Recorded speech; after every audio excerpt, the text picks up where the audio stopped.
Yeah, it's snowing in New England tonight, and I'm thinking of you.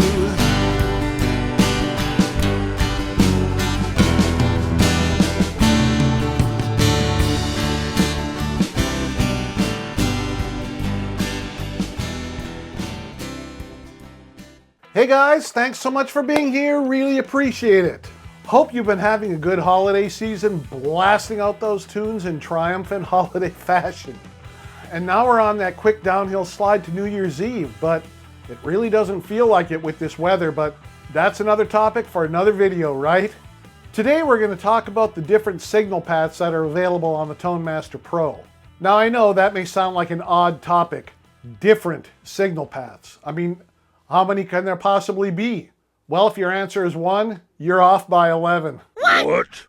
That's right, there are 12 different signal paths available for us to use on the Tone Master Pro. But look, you don't have to use anything but the standard one, the instrument series path. That comes up as a default when you start making presets, so don't worry about it. It's called instrument series because it uses the instrument input, right over here, and you create your preset by adding one block after another. Just like if you had, let's say, a wah, a dirt pedal, and then your amp in your rig. You'd probably plug your guitar into your wah would go into your dirt pedal, and your dirt pedal would go into your amp. Everything in that chain is connected in series, one right after the other. But what if you need other options other than the instrument series signal path? For example, look on the back of your Tone Master Pro. In the upper left, you'll find a jack that accepts an XLR cable. You can hook up a mic to this input, but what if you want to plug in your guitar as well? The instrument series signal path won't do you much good because it will only have the guitar signal. You need other options, and the Tone Master Pro has them. In order to access all of the different signal paths when creating a preset, go to a new preset slot, then click on Preset Settings. Next, select Signal Path Type, and you'll get a list of the 12 signal paths, each with a name and a graphic that shows you how they're used. Let's go over them. Instrument Series, Instrument Parallel 1, Instrument Parallel 2, Instrument plus Mic/Line Series, Mic/Line Series, Mic/Line Parallel, Instrument plus Mic/Line Parallel, Instrument plus Mic/Line Mix 1, Instrument plus Mic/Line Mix 2, Instrument plus Mic/Line Mix 3, Instrument Split, and Mic Line Split. Now you might be wondering why we need all those different options. My guess is that the devs at Fender wanted to make sure that all the bases were covered. Because it's Fender, they had to prepare for all sorts of different situations that cater to their diverse customer base. Let's see what factory presets are examples of different signal paths. Instrument Parallel 1 is used in presets 8, 11, 13, 15, 16, and many, many more. It's the most widely used other signal path on the Tone Master Pro. So what is a parallel path? Well, if you have a parallel path, then your signal splits off into 2 paths and then merges back to 1 path. Let's take a look at factory preset number 11, Harmonic Swirl. This preset uses Instrument Parallel 1, meaning that it's using the instrument input and 1 parallel path. The preset starts off in series, going from the Mythic drive to the 65 Super Reverb amp. Then it splits off into 2 paths, with an input splitter box at the beginning of the parallel path and an output splitter box at the end. So why the need for splitter boxes? If we click on the input splitter box, we see 4 knobs: Level A, Level B, Pan A, and Pan B. You can adjust the level of the signal going to each path, and the pan controls are used if you're using stereo input into the parallel path.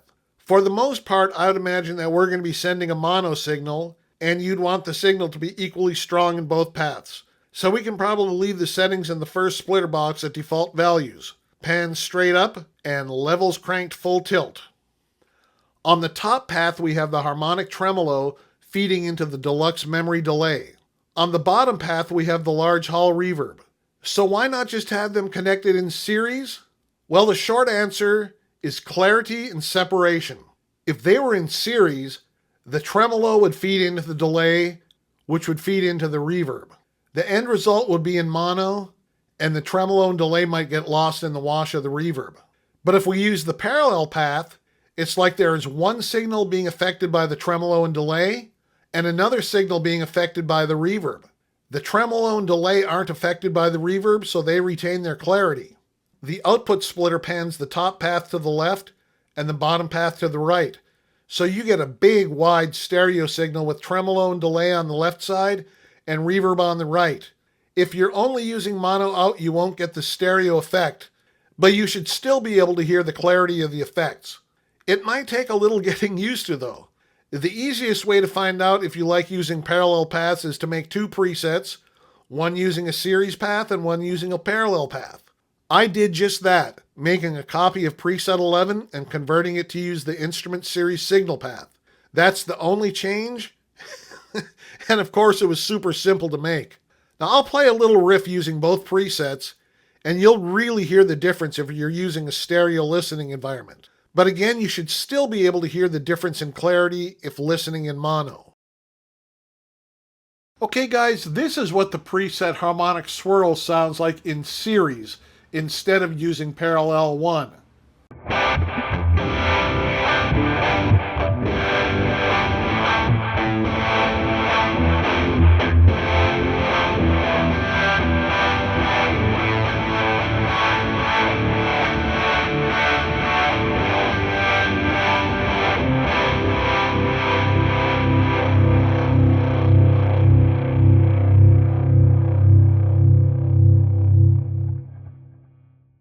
Now here's what it sounds like using the parallel 1 signal path.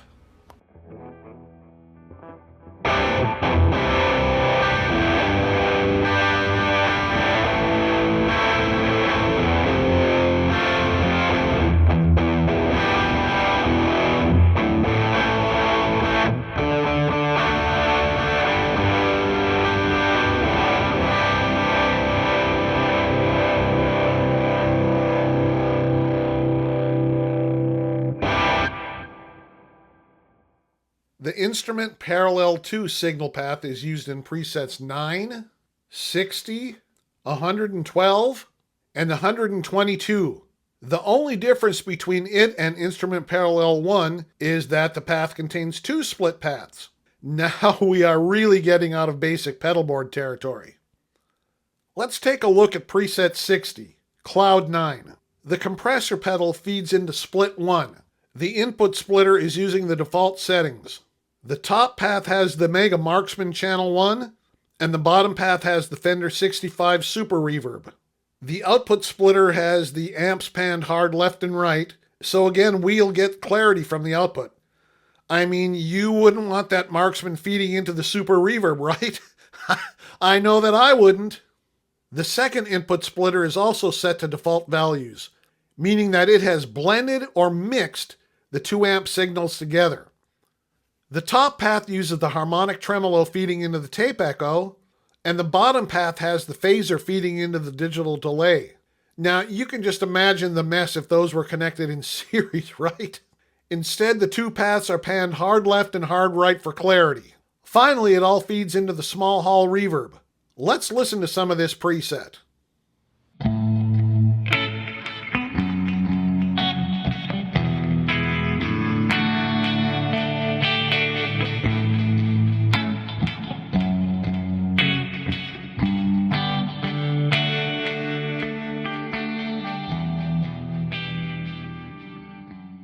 The factory presets only use one other signal path, and that one is instrument plus mic/line series, which is used in preset 130. When we take a look at this preset, it's easy to see that it's made up of 2 series signal paths. The top path uses the instrument input and is set up for an acoustic/electric guitar. The bottom path uses the mic/line input and is set up for use with a microphone. If the microphone is a standard dynamic type like a Shure SM57 or SM58, you should be good to go. However, if you're using a condenser mic like my Antelope mic, you need to turn on phantom power. Select the gear icon in the upper right, then select I/O. you're sent to the I/O settings panel. Make sure that Inputs is highlighted on the left. There are 6 options on the right, and one of them is for plus 48 volts phantom power. It's currently set to off, but you can turn it on, but only if you're absolutely sure that your mic requires phantom power. If you had it set to on and plugged in a dynamic mic, you'd fry that mic. So please be careful. Another thing to note about the I/O settings panel, mic input gain, which is currently set to plus 9 dB. If the mic level seems too low, you can always turn it up. You would just click here and just bring it up here or bring it back down to 9. The top path for the instrument signal is using the studio compressor, which goes into the Acoustasonic amp head.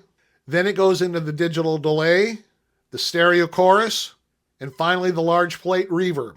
The bottom path for the mic/line signal also uses the studio compressor, which goes into the studio preamp. Then it goes into the EQ3 parametric EQ, the digital delay, and the large plate reverb. Now both paths go to all outputs, see upper path and lower path, so you have to adjust the balance between guitar and mic in the Tone Master Pro. You could always set the output so that the mic goes to output 1 and the guitar goes to output 2. You would do that by selecting output, which brings you to the output assign panel. For top path, turn output 1 off. For lower path, turn output 2 off. Now you can send separate guitar and mic signals to your mixer, recording console, or interface. Now I adjusted preset 130 a little bit, and I'm going to be using it to do a demo. I'm going to be playing a little bit of a song called Snowin' in New England Tonight, written by J.C. Flyer. It's off his Movin' On album. I played keyboards on that album of all things. J.C. played acoustic guitar, and Jody Solino handled all the electric guitar and the engineering. Great job, guys. I think it's a great song. Hope you enjoy it. Okay, guys, it's been like a good 12 years since I've done this song, so I am going to have to refer to the lyric sheet.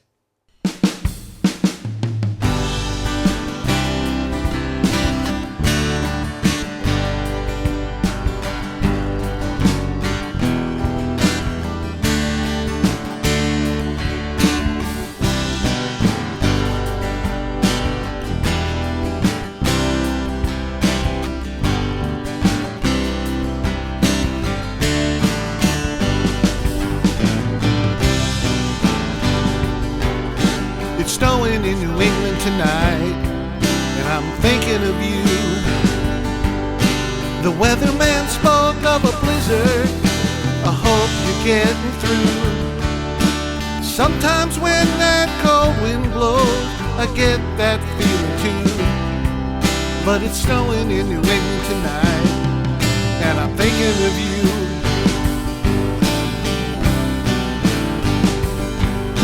The fog is rolling in tonight while I'm thinking of you.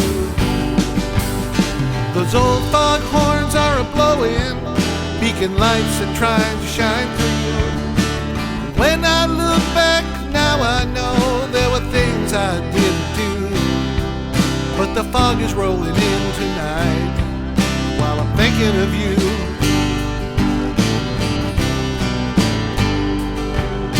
The weather changes fast, babe. There are clouds out on the bay, raining in my heart, girl, and there are words that I can't say. There's a hurricane raging tonight while I'm thinking of you. If I could just begin to tell you the things my heart is through, then I start. So that was a look at 3 of the 12 different signal paths that Fender has given us on the Tone Master Pro. Fender's given us a lot of options to work with here, so experiment away and have fun. Let me know what you come up with. And of course, let me know if you have any questions. I've got Tonex content coming up on Friday, and then next week is a brand new year with brand new content. Now, you don't want to miss that, so go ahead and hit that subscribe button and ring that notification bell. All right, guys, have a great week, and I'll be talking with you again on Friday.